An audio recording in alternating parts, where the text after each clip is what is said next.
Well, fall is certainly in the air. I mean, it is cool and very windy outside right now, so we thought we'd come in and do our ins and outs for Coast Up Close from this warm and cozy studio.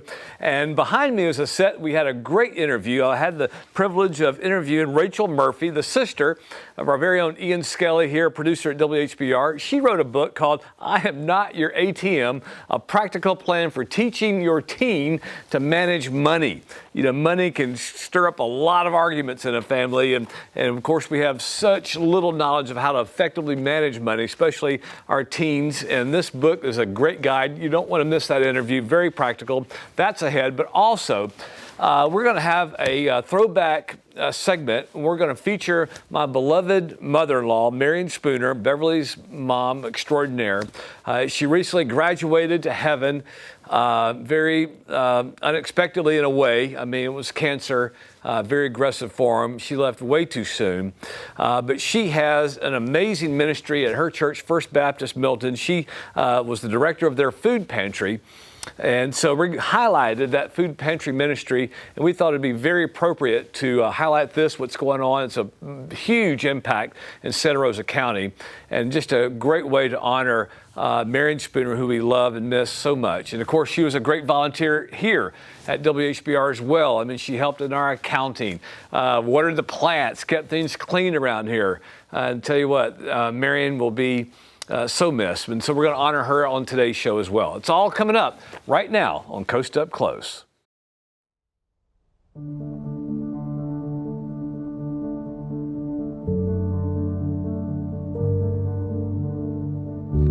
Well, it is a definite treat for me to have on the set on Coast Up Close our sister of our production manager, Ian Skelly. Well, his sister, Rachel Murphy, and her lovely daughter, Rebecca, has written a book, I Am Not Your ATM, a practical plan for teaching your teen to manage money. Now, is that not a relative needed thing in families all across the nation and the world? And so, Rachel, thank you so much. Welcome, first of all. And Rebecca, welcome. Well, this is excellent, and well, first of all, I'm going to tell you your brother is phenomenal, as you probably know that. I like him. Yeah, he's a keeper? Yeah, well, very good. Well, we are very impressed with your initiative to do this book, and obviously this came out of some real life experience and trials and challenges. So really, what kind of led up to writing this great needed book? Well, when we first got married, my husband and I, we went through some horrible financial troubles. We had bought a company, or we had started a company, and it was an internet service provider. So this was back in those days when you dial it up. Yeah, the old well. Yeah, that was us. So we owned a local internet service provider, and we just weren't bringing in enough money, and so we survived by putting it on credit cards.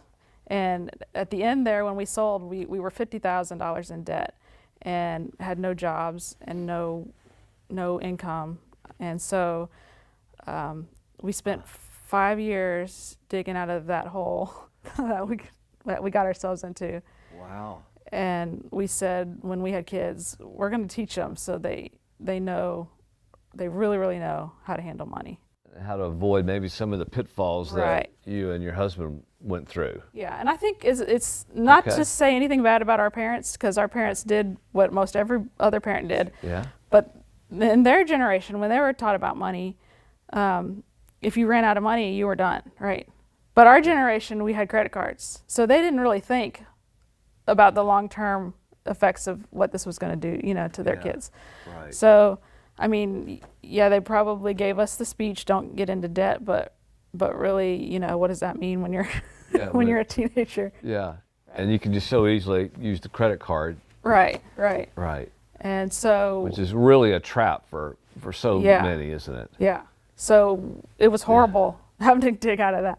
So we're like, we don't want our kids to do this. So let's come up with a plan. Well, now you took on this project. Now talk about that. What was that about? That was about, we went, when our kids were little, well, we went out and built a log cabin. Okay, I remember your brother talking about that. Yeah, I've seen this cabin. Yeah, and actually that whole process was a very, very healing part of of the whole thing because after we went through all of that, we felt like utter failures. Like we're losers. We can't, we were business failures. We don't have any money. We're driving $1,500 cars. We're living in the worst neighborhood in town. We can't rub two nickels together. And so it took us a long time mentally to get out of that hole we were in. And I feel like that was a bigger hole than the debt hole. Like believing in ourselves and believing that we could achieve and we could do great things, Yeah. And so all of that work out there in the woods, we were out there building that house, and we had no construction experience, and we were YouTubing everything, and we'd have a problem, and we would just have to figure it out because nobody buys half-built log homes. So we learned a lot about ourselves, about what we were capable of, and we learned a lot about failure because we would hit a problem, and where in the past we could say, well, we're just going to give up or we're going to quit. I mean, we couldn't quit. So we had to figure out different ways to do things. And I feel like that gave us the confidence that changed our lives. Right. That's so huge, the confidence factor. Yes. And our kids were learning the skills with us. And so later on, in retrospect, we were like, our kids are kind of different than other kids. And I'm not saying that to brag, but just like learning the skills taught them to have confidence. Just knowing how to do things just gives you a different way of looking at the world. Yeah.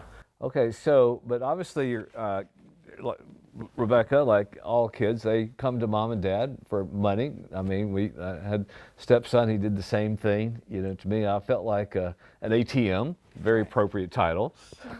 And so how did you teach Rebecca and her sister and brother, how did you sort of transition that, hey, mom and dad are not your ATM? Just how did that transition work? How did you sort of share that responsibility?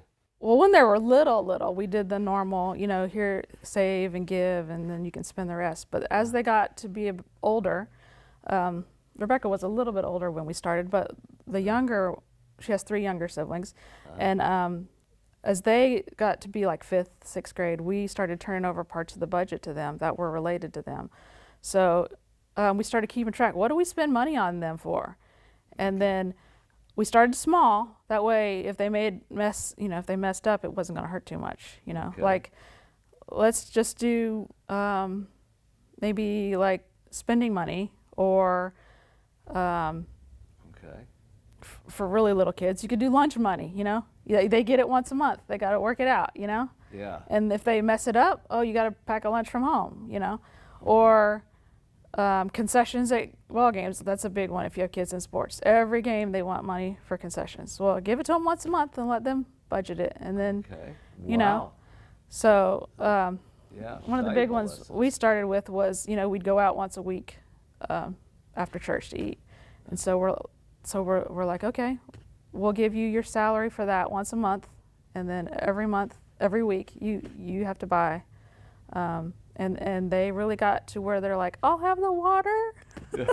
Because, as a parent, you're like, you hate the whole conversation. Well, we have 5 kids, so it's more of we got to really watch it here. Everybody's getting water.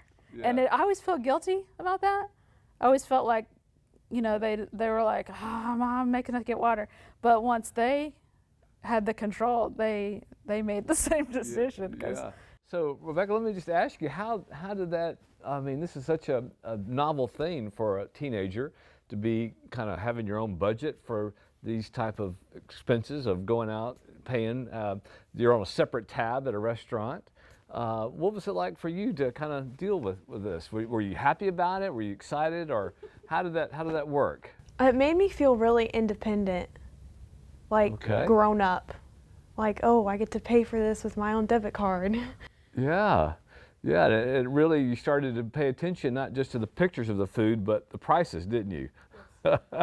Yeah, that's always a trap, those beautiful pictures, and then you look at the small print, and there's the cost. Well, I think that's valuable. So you had your own budget, so to speak, for mom and dad for some food, clothes. Would that be included in that? Yes, sir.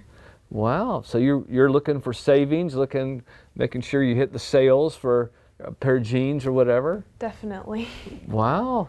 Yeah. So we started, every year we would add another category or two. So as they got more confident. And then, but I mean, she just graduated, so she probably has 10 or 15 categories that she handles. And it takes away a lot of the parent teen stress. Right. You know, like, Right. can I have money for this? No, I just gave you money last week, you know, or you know, I bought you all of this stuff and you're not using it, it's just sitting in your room. We don't have any of that stress. It's just like, oh.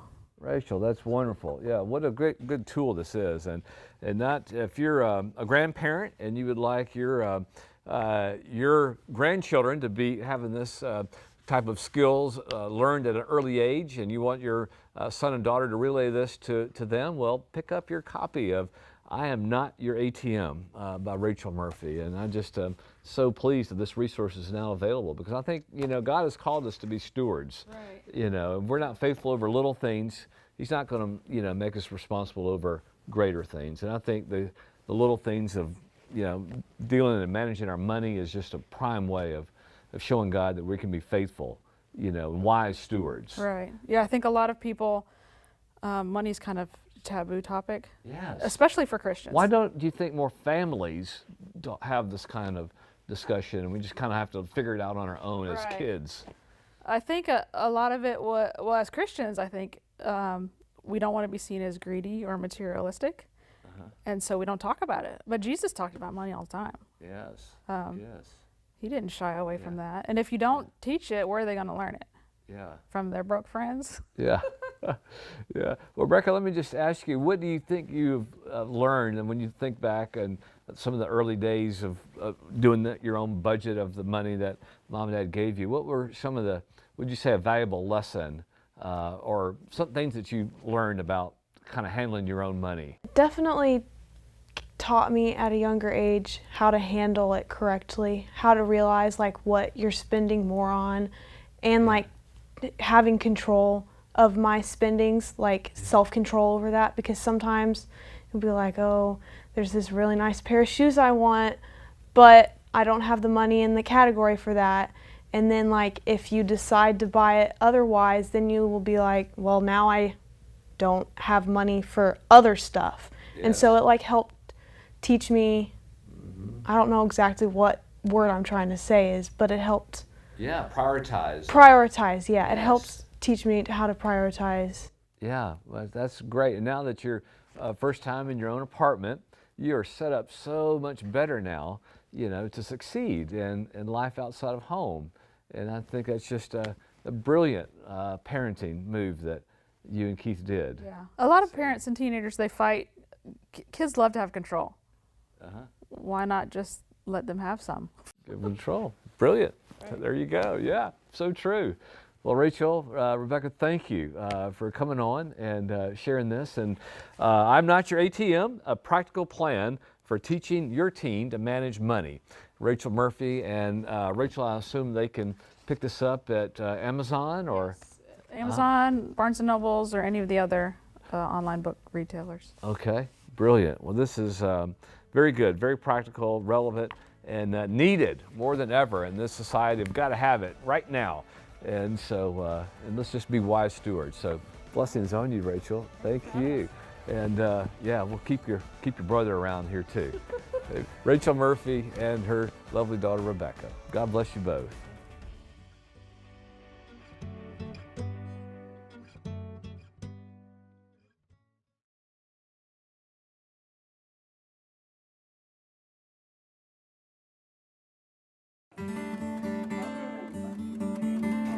We see a variety of folks. We see the very, very old, the very young, middle-aged, and the homeless folks that come in. They're usually on bicycles or they're walking, and we try to accommodate them. Some of them don't have ways of cooking, so we try to accommodate those folks with can opener and cans that they can open up and eat the food out of. Well, the food pantry is a ministry of First Baptist Church. When I came in January of this year, I was excited to see that the church had this ministry the goal of reaching out to families in need in our area 2 days a week on Tuesdays and Thursdays to minister to them, provide them with the basic necessities of food that they might need. Well, we go in, we have to wait till sign-in time. They let us know what is free for the day, and there's usually a lot of things that are free. And then we go in and get the bread, get all the vegetables and the meat loaded up, and sign for the paperwork. That's pretty much it.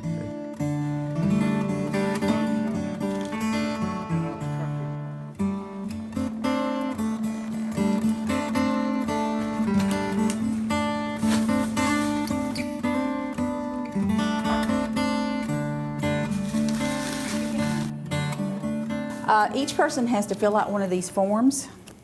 They have to have ID for each person that they ask for food for. They're real nice, and they will help everybody. Oh, it's a wonderful thing they're having, and I enjoy it. And it helps a lot of people that don't have anything. And it's wonderful that they're doing this, the First Baptist Church. It's great that they're doing this, and I appreciate it. They're helping others that needs it and people that do need it real bad. I see people who come through with their families who are appreciative of all the services that are offered here. We have Dean who gives, prayer service if he's needed to, and we just meet the people in the community and try to meet their needs as far as we can, which is very little, I know, compared to what they need. Heavenly Father, we thank you for this glorious, beautiful day that you've given us, Lord. And thank you. It's important for one, to give our people a chance to do ministry and to provide an outlet for them to be the hands and feet of Christ, but it's also important to help us as a church to be faithful to do what Jesus has called us to do. We want as a church to be a place where our community can look to, they can find the resources to help them live the life that God has called them to live. And the food pantry is one of the many ways that our church can do that, to enable us to be the church that God's called us to be and to help the community be what God desires it to be.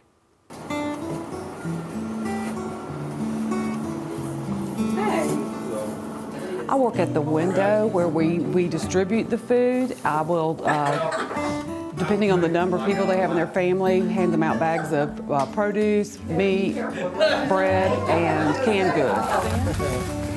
And now there were some additional packages out. What's really nice is when you have the people that you can just really see the gratitude in their eyes and in their face.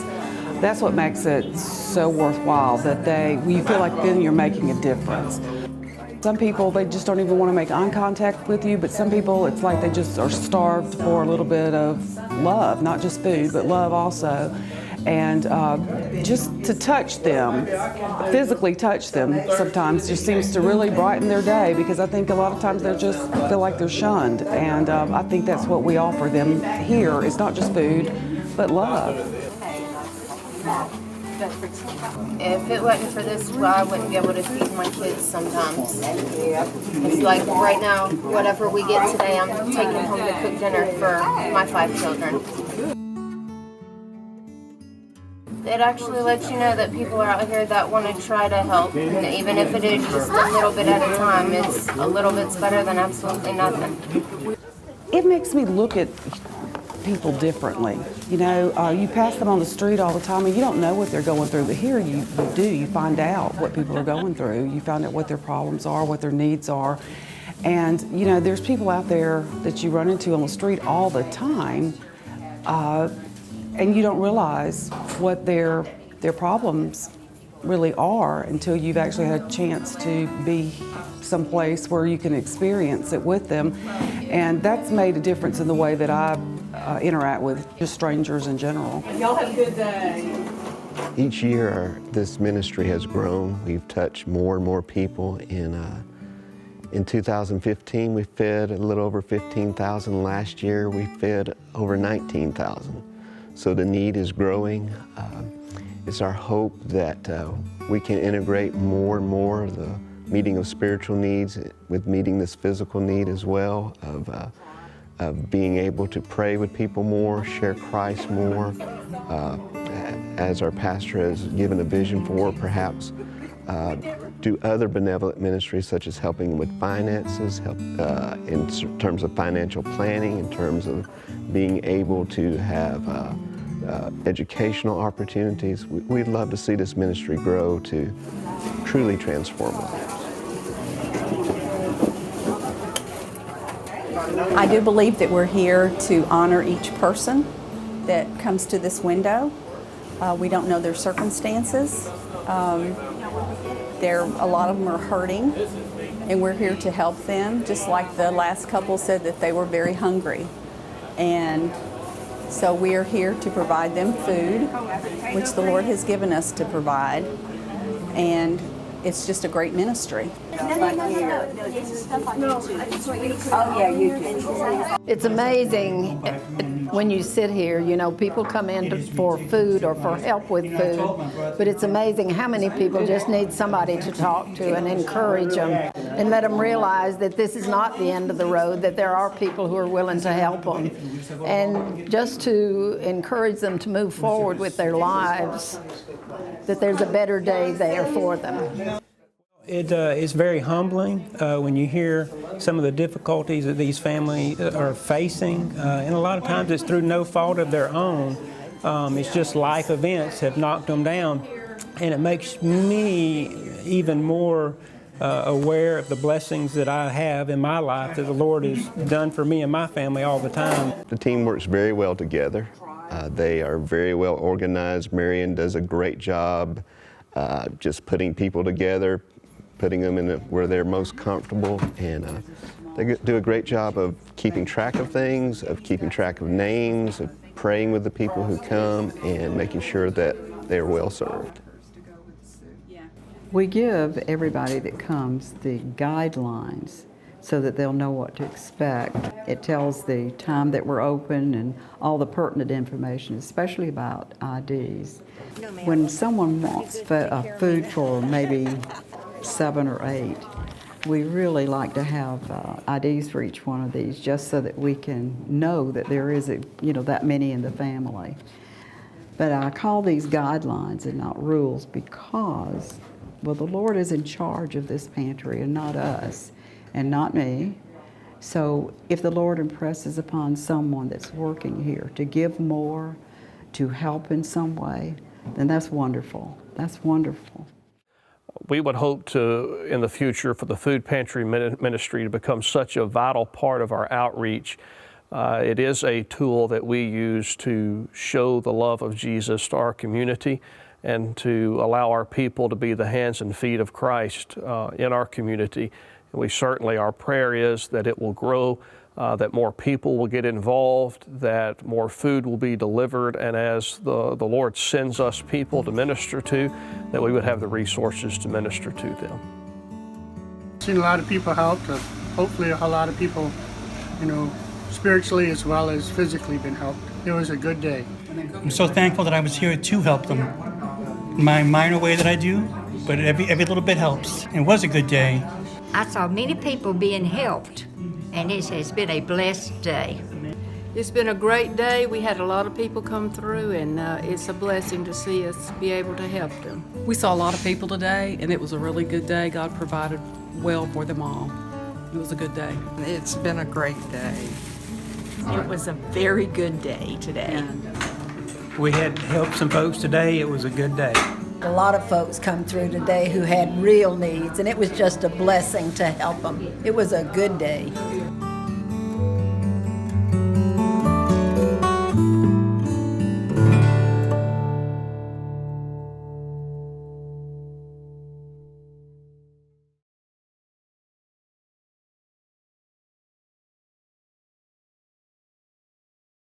We're going to have to close out today's Coast Up Close from the studios here at WHBR.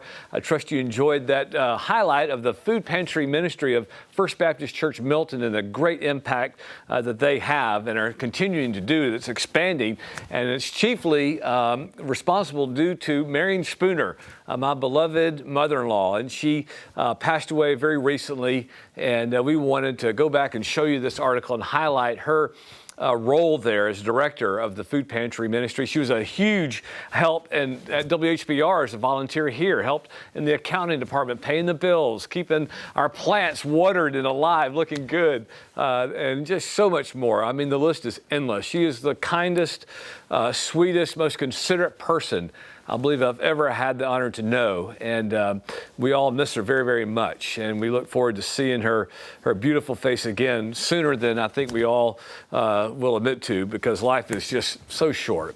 I also want to thank Rachel Murphy for coming in and sharing her new book, I Am Not Your ATM. What a great title. A practical plan for training and teaching your team to manage money, and very, very needed in lots of families, I can assure you.